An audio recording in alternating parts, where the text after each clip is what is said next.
शास्त्रों के अनुसार सुख और दुख केवल मन की अवस्थाएं हैं, जो इंद्रियों के विषयों से संपर्क के कारण उत्पन्न होती है। भगवत गीता में भगवान श्री कृष्ण बताते हैं कि इंद्रियों और विषयों के संयोग से उत्पन्न सुख दुख सर्दी गर्मी के समान अनित्य होते हैं।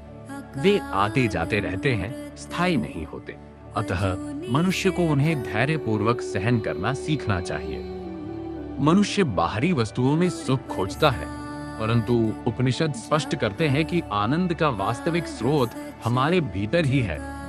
तैत्तिरीय उपनिषद में ब्रह्म को आनंद स्वरूप कहा गया है और छांदोग्य उपनिषद के अनुसार जो भूमा अनंत विराट है वही वास्तविक सुख है। सीमित वस्तुओं में कोई स्थायी सुख नहीं है। दुख का वास्तविक कारण परिस्थितियों का बदलना नहीं, बल्कि उन परिस्थितियों के प्रति हमारा मोह है।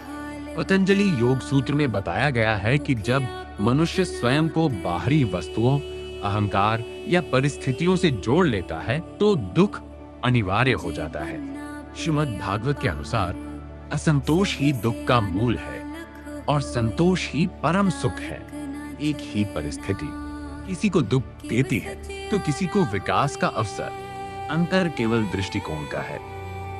इसी को गीता में समत्व कहा गया है, अर्थात जो सुख दुख में समान रहता है, जो अपने स्वरूप में स्थित है और जिसके लिए मिट्टी पत्थर तथा स्वर्ण समान है, वही वास्तव में सुखी है। जीवन में उतारने योग्य शास्त्रोक्त सूत्र: पहला, स्वीकार भाव शरणागति। जो अपरिहार्य है उसे स्वीकार करना ही बुद्धिमत्ता है। दूसरा, अपेक्षाओं का त्याग।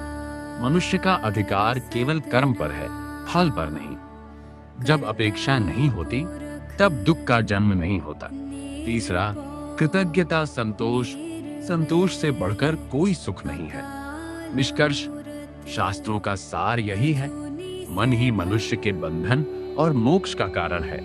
जब हम बाहरी संसार को बदलने के स्थान पर अपने दृष्टिकोण को सुधारते हैं तो वही जीवन जो कभी संघर्ष था एक उत्सव बन जाता है। दुख संकेत है कि हम सत्य से दूर हैं और सुख ये अनुभव है कि हम अपनी आत्मा और परमात्मा के निकट हैं। इस सीरीज के दूसरे पार्ट के लिए सब्सक्राइब शेयर लाइक अवश्य करें। हरिओम तत्सत।